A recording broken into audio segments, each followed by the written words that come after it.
গতকালই শেষ হয়ে গিয়েছে এসএলএসটির একাদশ দ্বাদশের পরীক্ষা। তো এখন পরীক্ষা ইতিমধ্যে জানিয়েছেন যে অনেকেরই ভালো হয়েছে, অনেকেরই খারাপ হয়েছে। তো এখন প্রশ্ন হচ্ছে তাহলে কাট অফ কী হতে পারে। এছাড়াও মাননীয় শিক্ষামন্ত্রী জানিয়ে দিয়েছেন যে এবারের এক্সপিরিয়েন্স নাম্বার কিন্তু ইন্টারভিউয়ের আগেই যোগ করা হবে। তাহলে কি কাট অফ অনেক বেশি হাই হবে? না, একদমই নয়। কেননা ইন সার্ভিস যে টিচাররা রয়েছেন তাদের যে শূন্যপদ ছিল 2016-তে, তার থেকে কিন্তু অনেক বেশি শূন্যপদ রয়েছে। সেক্ষেত্রে যে এক্সপিরিয়েন্স 10 নাম্বার দিলেও ফ্রেশারদের ক্ষেত্রে কিন্তু কাট অফ অনেকটাই লো হবে। তো সেক্ষেত্রে কোন সাবজেক্টে কী কাট অফ হবে বিস্তারিত জানবো আমরা এই ভিডিওর মাধ্যমে। চলুন দেখে নেওয়া যাক। তার আগে প্রশ্ন হচ্ছে এই কাট অফ কতর মধ্যে তৈরি করা হয়েছে। রিটেন এক্সামিনেশন 60 এবং একাডেমিক 10 এবং তার সাথে সাথে যে এক্সপিরিয়েন্স রয়েছে তার জন্য 10, সর্বমোট 80-র মধ্যে। এবং তবে ফ্রেশার যারা রয়েছেন তারা কিন্তু 70-এর মধ্যেই ধরে নিতে পারেন। তো বাংলার ক্ষেত্রে কাট অফ কী হতে পারে আপনারা দেখতে পাচ্ছেন এখানে general, OBC A, OBC B, SC, ST, PH এবং ইডাব্লিউএস। মেল ফিমেলে জেনারেলের ক্ষেত্রে 52, OBC A 50, OBC B 51, SC 47, ST 45, PH 44 এবং ইডাব্লিউএস 47।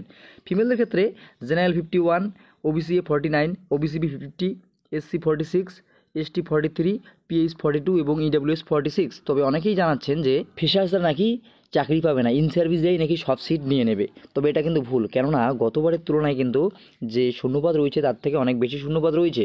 সেক্ষেত্রে যারা ইন সার্ভিস রয়েছেন তারা তো চাকরি পেতে পারেন, এবং বাকি যে শূন্যপদগুলো থাকছে সেগুলোই কিন্তু ফ্রেশাররা চাকরি পাবে। তাই আপনারা অযথা প্যানিক নেবেন না। আপনাদের যদি এই সমস্ত নাম্বার হয়ে থাকে তাহলে কিন্তু অবশ্যই যে পরবর্তী ধাপ রয়েছে ইন্টারভিউ, সেটার জন্য কিন্তু প্রিপারেশন নিতে শুরু করতে পারেন।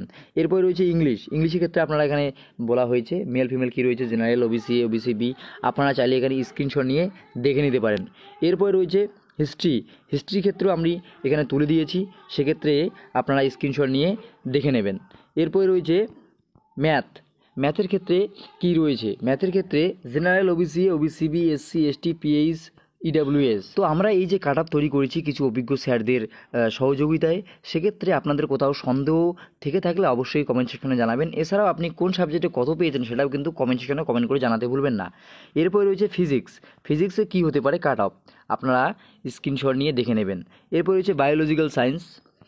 তার পরবর্তীতে রয়েছে জিওগ্রাফির ক্ষেত্রে কিন্তু কাট অফটা একটু বেশি হাই হওয়ার সম্ভাবনা রয়েছে।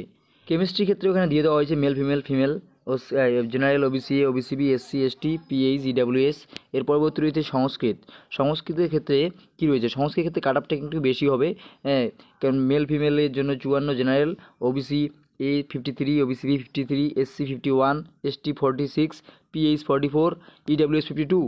এরপর রয়েছে ফিমেল 53, 52, 53, 50, 45, 43, 51।